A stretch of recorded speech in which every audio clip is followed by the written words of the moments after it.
ఏ రకంగా పార్టీ ఫిరాయింపులు చేసిందో మనం చూశాము. ఎందుకంటే గతంలో కాంగ్రెస్ పార్టీ అదేవిధంగా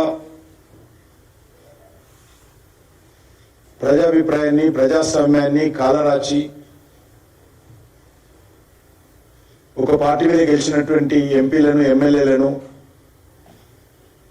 పార్టీ ఫిరాయింపులకు ప్రోత్సహించి కనీసమైనటువంటి నైతిక బాధ్యత వహించకుండా రాజీనామాలు చేయకుండా పార్టీలో చేర్చుకొని మంత్రి పదవులు ఇచ్చినటువంటి పరిస్థితి ఈ రెండు పార్టీల యొక్క పాలనలో మనం చూశాం.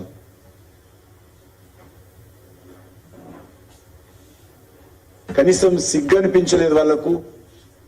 ఈ పార్టీ మీద గెలిచి పార్టీ ఫిరాయింపు చేసి ఇంకో పార్టీ ప్రభుత్వంలో ఏ రకంగా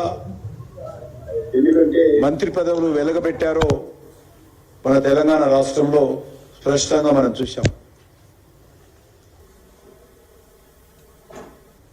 ఈరోజు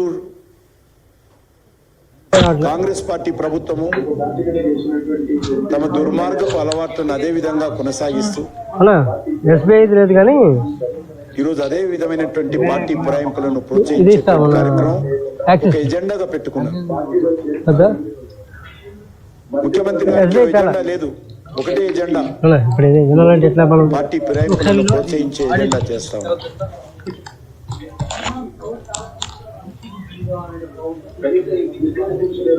మళ్ళీ ఈరోజు మాజీ ముఖ్యమంత్రి గారు స్టేట్మెంట్ ఇస్తున్నారు.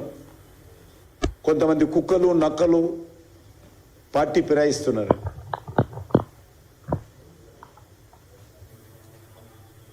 మరి అలాంటి కుక్కలు నక్కలను ఈరోజు ఎందుకు పెట్టుకున్నాడో పార్టీలో కేసీఆర్ గారు చెప్పాలి. అలాంటి వారికి టికెట్లు ఇచ్చి కుక్కలు నక్కలను ప్రజాప్రతినిధులుగా ఎందుకు గెలిపించారో కేసీఆర్ చెప్పాలి. ఎందుకంటే ఈ పార్టీలకు ప్రజలన్నా చాలా పవిత్రమైనటువంటి భావనతో ఓట్లు వేసేటువంటి ప్రజాస్వామ్యంలో ఇచ్చేటువంటి తీర్పు అన్నా ఈ రెండు పార్టీలకు విశ్వాసం లేదు. కేసీఆర్ రాజన్నాడు ముఖ్యమంత్రి నా చెప్పుతో సమానం అని, ఎడమకాలి చెప్పుతో సమానం అన్నాడు. అంటే వీళ్లకు ప్రజలు ఓట్లేసి గెలిపిస్తే ఏ రకంగా ప్రజాభిప్రాయాన్ని కాలరాచే విధంగా అవమానం చేసే విధంగా వ్యవహరిస్తూ ఉన్నారో గతంలో కేసీఆర్ హయాంలో నేను కాంగ్రెస్ హయాంలో చాలా స్పష్టంగా చూస్తా ఉన్నాను. ఎమ్మెల్యేలకు రాజీనామాలు చేయకుండా ఒక్కొక్కరు ఏ ప్రాతిపదికన కాంగ్రెస్ కండువాలు కప్పుకుంటున్నారో తెలంగాణ సమాజం అంతా కూడా గుర్తించాల్సిన అవసరం ఉంది. నిజంగా మీకు కేసీఆర్ పాలన వ్యతిరేకత ఉంటే, కేసీఆర్ పార్టీ పట్ల వ్యతిరేకత ఉంటే పార్టీ మారడము అది మీ ఇష్టం, మాకు సంబంధించిన అంశం కాదు. కానీ ప్రజలు మీకు ఒక పార్టీ మీద ఓట్లేసినప్పుడు, ఆ పార్టీకి రాజీనామా చేస్తున్నప్పుడు, ఆ పార్టీ ద్వారా, ఆ పార్టీ గుర్తు ద్వారా, ఆ పార్టీ పేరు మీద ప్రజాప్రతినిధిగా గెలిచినటువంటి మీరు రాజీనామాలు చేసి దమ్ము ధైర్యం ఉంటే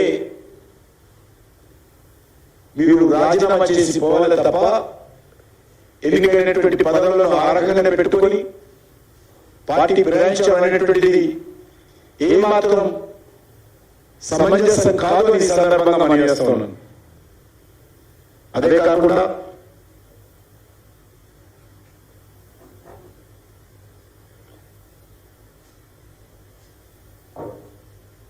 టిఆర్ఎస్ ప్రభుత్వ హయాంలో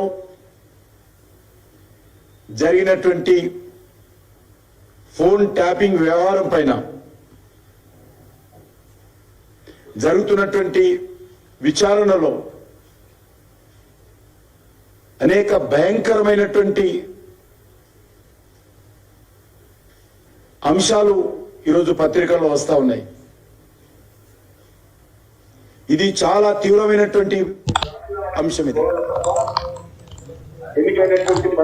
అధికారాన్ని అడ్డం పెట్టుకొని పూర్తిగా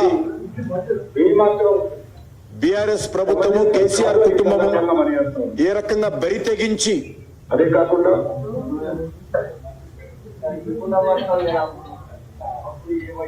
ప్రజాస్వామ్యాన్ని హత్య చేసే విధంగా, వ్యక్తి స్వేచ్ఛను హరించే విధంగా జరిగినటువంటి వివరించిందో వార్తలు చూస్తే జరుగుతున్నటువంటి నిజంగా తెలంగాణ సమాజం గాని, యావత్ దేశం గాని ఆశ్చర్యపోతా ఉంది. అనేక భయంకరమైనటువంటి అంశాలు ఈరోజు పత్రికల్లో వస్తాయి. ఈ యొక్క ఇది చాలా తీవ్రమైనటువంటి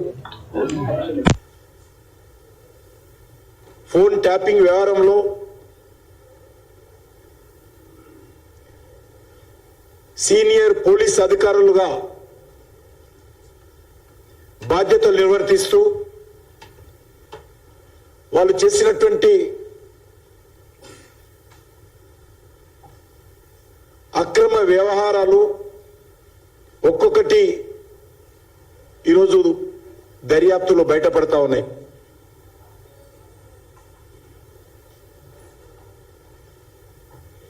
చాలా మంది అధికారులు ఇప్పటికే అరెస్ట్ అయ్యారు.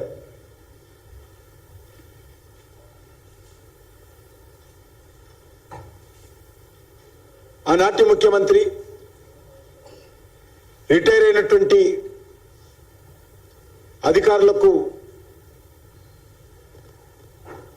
ఇంటెలిజెన్స్ చీఫ్గా నియమించి వారి నేతృత్వంలో ఈ యొక్క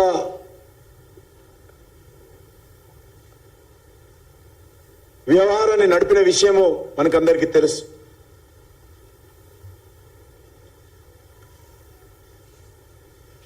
ఈ కేసు ఆషామాషి కేసు కాదు. ఇది చాలా తీవ్రమైనటువంటి వ్యవహారము. ఇది ఒక రాజకీయపరమైనటువంటి